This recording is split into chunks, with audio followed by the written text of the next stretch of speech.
Debat presiden. Bapak Ganda, waktunya 4 menit dimulai dari sekarang. Assalamualaikum warahmatullahi wabarakatuh. Selamat malam, salam sejahtera untuk kita semua. Om Swastiastu, Namo Buddhaya, Rahayu. Bapak Ibu yang sangat saya hormati, para hadirin pemirsa debat malam ini yang sangat saya muliakan. Saya dan Pak Mahfud mulai perjalanan pada saat pembukaan kampanye dari ujung timur Indonesia dan barat, dari Sabang sampai Merauke. Hanya ingin mendengarkan dan ingin melihat secara langsung apa yang disampaikan oleh rakyat, apa yang dirasakan oleh rakyat, sehingga ketika kontestasi 5 tahunan ini berlangsung, harapan itu ada dan masuk dalam pikiran seorang pemimpin. Satunya pikiran, perkataan, dan perbuatan. Ini sesuatu yang sungguh penting. Di Ganjar Merauke kami Pranowo menemukan pendeta namanya Pak Leo. Dia harus menolong seorang ibu ingin melahirkan karena tidak adanya fasilitas kesehatan.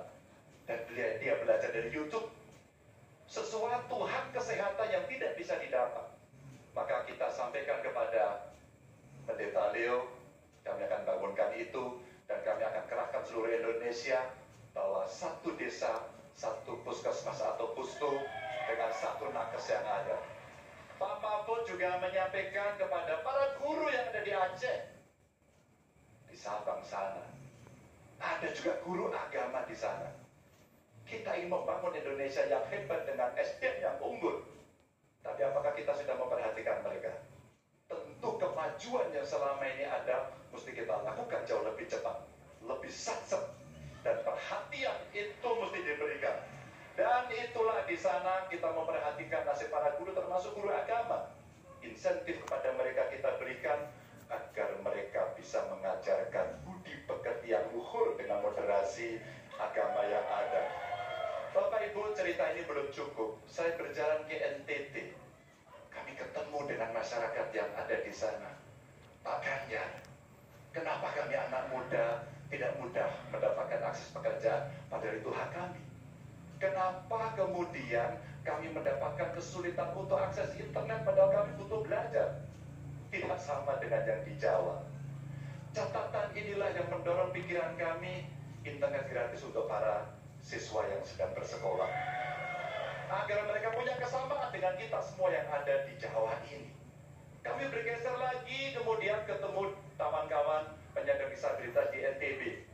Betapa bahagianya saya karena ketemu dengan orang yang berjuang dengan keras agar dia bisa setara, dan pemerintah mesti perhatikan mereka untuk berikan kesetaraan pada mereka itu.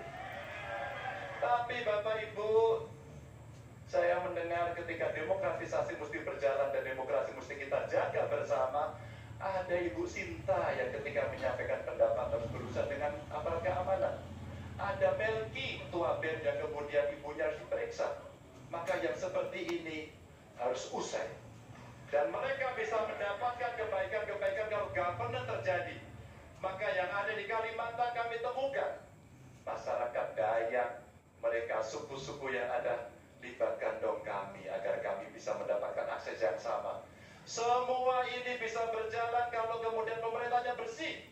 Pemerintah hanya bisa akomodatif, dan kita sikap korupsi itu tidak dengan kata-kata, dengan keseriusan. Pak Mahfud adalah mitra saya yang selama ini sebagai Menko mengeksekusi itu dengan baik. Kita akan lakukan itu